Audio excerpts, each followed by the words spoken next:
Hats off. ఎంత ప్రాణాలకి తెగించి అవునండి. కుటుంబాల్ని విడిచిపెట్టి అవును. భద్రత అసలు కోసం సైనికులు కూడా మేజర్ నిజంగా సరిహద్దులో మీరు ఉండి వచ్చారు. ఎస్ ఎస్ కుటుంబాన్ని విడిచి వెళ్ళడం ఒక ఒక పెద్ద చాలా పెద్ద ఒక సాక్రిఫైస్ అని చెప్పేసి అంటారు. Every soldier will have lot of sacrifices in his life అండి. అక్కడ చూస్తూ ఉంటాం, వాళ్ళు అంటూ ఉంటారు, నా బిడ్డ పుట్టింది, నా బిడ్డ అంకుల్ అని పిలుస్తుంది నన్ను ఇంటికి వెళ్తే అంటారు. అంటే వాళ్ళు 2 సంవత్సరాల తర్వాత 3 సంవత్సరాల తర్వాత, ఎందుకంటే ఊహ వచ్చినప్పుడు వాళ్ళు మహా అయితే ఒక నెల 2 నెలలు ఇంటికి వెళ్తారు. చిన్నపిల్ల ఐడెంటిఫై చేయలేదు.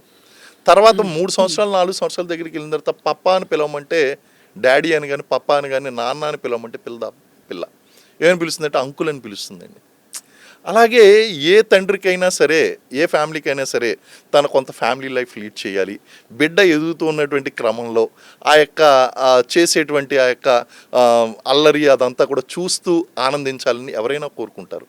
ఇవన్నీ కూడా ఆర్మీ పర్సనల్ లైఫ్లో ఉండేటువంటి సాక్రిఫైసెస్. అప్పుడే మ్యారేజ్ అవుతుంది, 10 days అవుతుంది, వెళ్ళి వార్ ఫీల్డ్లోకి వెళ్ళవలసి ఉంటుందండి. మళ్ళీ 1 year లేదా 10 months గ్యాప్ వస్తుంది. ఆ తర్వాత మళ్ళీ వచ్చి 1 month 2 month ఆ ఫ్యామిలీతో స్పెండ్ చేసి మళ్ళీ ఒక 1 year వెళ్ళిపోవాల్సింది. కొన్నిసార్లు 2-3 సంవత్సరాలు కూడా ఈవెన్ ఇంటికి వెళ్ళినటువంటి జవాన్లు నేను చూశానండి. So lot of sacrifices. ఇంట్లో తల్లిదండ్రులు మంచం మీద ఉంటారు, వాళ్ళని చూసేటువంటి వాళ్ళు ఉండరు. ఇంట్లో ఒక్కడే కొడుకు అయి ఉంటాడు, కానీ ఇక్కడ బార్డర్లో తను డ్యూటీ చేయవలసి ఉంటుందండి. సో ఇలాంటి సాక్రిఫైజెస్, ఒక్కొక్కరి జీవితం ఒక్కొక్క సాక్రిఫైస్ అక్కడ ప్రతి ఒక్కరు. ఎందుకంటే they are also normal human beings and middle class నుంచి వచ్చినటువంటి వాళ్ళే, lower middle class, general middle class నుంచి అటువంటి కష్టతరమైన పరిస్థితులు ఎంచుకుని వెళ్ళడం అంటే ఎంత భక్తి, ఎంత కమిట్మెంట్ ఉండాలి, దేశభక్తి. అంటే అక్కడ కమిట్మెంట్ ఉండడం కాబట్టి ఉన్నది కాబట్టి వాళ్ళు అక్కడికి వస్తారు. ఆ వచ్చిన తర్వాత దాన్ని సస్టైన్ చేయడం చాలా ఇంపార్టెంట్ అండి. చాలా కష్టతరమైన పరిస్థితులు కదా. చేసేస్తాను, ఆటోమేటిక్గా జరిగిపోతుంది, ఆటోమేటిక్గా జరుగుతుందండి. ఎందుకంటే అక్కడ ఇచ్చేటువంటి మోటివేషన్ ఎలా ఉంటుంది అంటే చాలా కమిటెడ్గా ఉంటారండి. ఒక్కొక్కసారి అడుగుతూ ఉంటాం, అంటే వీళ్ళు కూడా చాలా గొడవ చేస్తుంటారు, సార్ మమ్మల్ని మీరు లీవ్ పంపించరా అని. కొన్ని ఈవెన్ వాళ్ళ మానసికమైనటువంటి స్థిమితం కోల్పోయి, మెంటల్ బ్యాలెన్స్ కోల్పోయి ఫైర్ చేసి సాటి సోల్జర్స్ని చంపేసినటువంటి సంఘటనలు కూడా ఉన్నాయి. ఆ ఒత్తిడిలో అండి.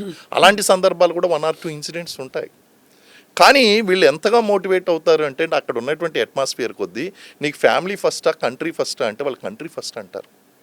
ఇక్కడికి వచ్చిన తర్వాత ఫ్యామిలీ ఫస్ట్ ఏమో, కానీ అక్కడ ఉన్నంత వరకు ఆ అట్మాస్ఫియర్లో ఫ్యామిలీ గురించి ఆలోచిస్తారేమో తప్ప ప్రయారిటీ మాత్రం కంట్రీకి ఇస్తారు, సర్వీస్కి ఇస్తారు.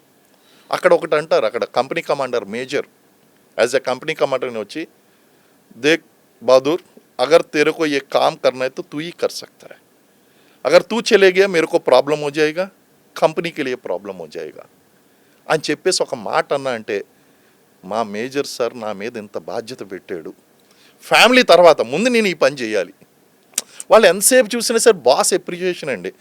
నా కంపెనీ కమాండర్, నా బెటాలియన్ కమాండర్, నా కమాండర్ దృష్టిలో నేను మంచిగా ఉండాలి అంటే దేశ సేవ అంటే ఫస్ట్ ఇమీడియట్ బాస్కి లాయల్గా ఉండడమే దేశ సేవ.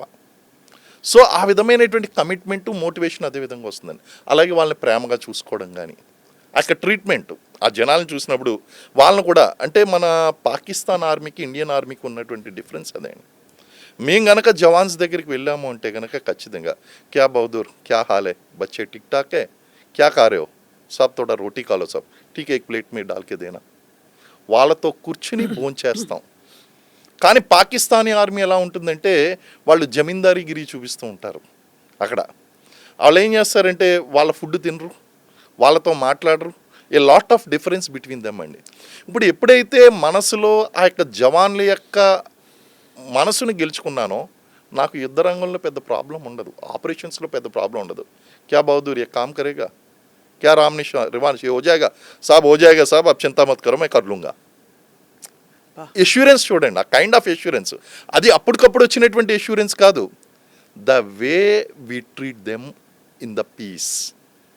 నార్మల్ టైంలో వాళ్ళని ఎలా ట్రీట్ చేస్తాం, ఆ హ్యూమన్ రిలేషన్ అనేటువంటిది ఎలా మెయింటైన్ చేస్తాం, సాటి ఆఫీసర్స్తో కానీ, పై ఆఫీసర్స్తో కానీ, కింద ఆఫీసర్స్తో కానీ. అక్కడ మాకు ఒకటి ఉన్నదండి, ఈరోజు జరిగిన విషయం ఈరోజు మర్చిపోవాలంతే. ఈరోజు నా బాస్ నన్ను తిట్టాడు, నేను సాయంత్రం మర్చిపోవాలి. सर आपने मेरे को गाली दिया, चलो बैठेंगे आपके साथ पार्टी करेंगे, बस सब हो गया साहब, आपके नाम पे ये पार्टी है, हो गया बस. नेक्स्ट डे ए फ्रेश लाइफ. ఈవెన్ జవాన్స్తో కూడా వాళ్ళతో ఏమన్నా తిట్టినా సరే एक बार आजा क्या घर में कोई परेशानी है क्या ठीक है यार तूने ये गलती किया मैंने ये किया तेरा गलती को सुधारने के लिए बोला लेकिन तेरे को मैं नफरत नहीं करता हूँ ఇంకా విచిత్రంగా ఎలా ఉంటుందంటే కొన్ని కొన్ని రెజిమెంట్స్లో వాళ్ళు తిడితే చాలా హ్యాపీగా ఫీల్ అవుతారండి. వాళ్ళు తిట్టాలి అంటే ప్రేమగా తిట్టాలి. ఎలాగంటే మన పంజాబీ రెజిమెంట్ కానీ సిక్ రెజిమెంట్ కానీ వాళ్ళని కొంచెం మనం రోడ్డు మీద మాట్లాడేటువంటి లాంగ్వేజ్ ఏదైతే ఉంటుందో ఆ లాంగ్వేజ్తో పిలిచాం అనుకోండి దే ఫీల్ వెరీ హ్యాపీ. అంటే అపనాపన్ అంటారు. అపనాపన్ అదే అదే exactly. అపనాపన్ అంటారు. ఎగ్జాక్ట్గా మీరు కరెక్ట్గా కనిపెట్టారు. అపనాపన్ అండి. అలా కాకుండా क्या सिंह जी क्या कर रहे हो, क्या मनदीप जी क्या कर रहे हो, सब आप मेरे से नफरत हो, आप थोड़ा सा मेरे से कुछ नफरत है मन के अंदर. नहीं नहीं मैं ठीक ठाक हूँ आप कैसे, नहीं सब आप ठीक से बात नहीं कर रहे हो. అలా కాకుండా క్యారే దేరి అని చెప్పి 2-3 తిట్లు తిట్టాం అనుకోండి ఏ టీకే సాబ్ అంటే అది వాళ్ళ గ్రూమింగ్ అండి. అదే సౌత్ ఇండియన్ దగ్గరికి వచ్చి ఒక తిట్టారు అనుకోండి మీరు, even if you start abusing a single word వాళ్ళు సెంటిమెంటల్ అయిపోతారు, మీకు లాయల్గా వాళ్ళు ఎప్పుడు లైఫ్లో ఉండరు. So you need to understand a person psychology from Jammu Kashmir to Kanyakumari. ఎవరు ఎలా హ్యాపీగా ఉంటారు, ఎవరిని ఎలా డీల్ చేయాలి, ఇదే అండి మనకు అక్కడ కావాల్సింది. అదే అటువంటి పాత్రల్లో మీరందరూ రాణించి ఎన్నో సందర్భాల్లో ఆపరేషన్స్లో పాల్గొని దేశాన్ని నిజంగా కాపాడుతూ వచ్చారు మేజర్.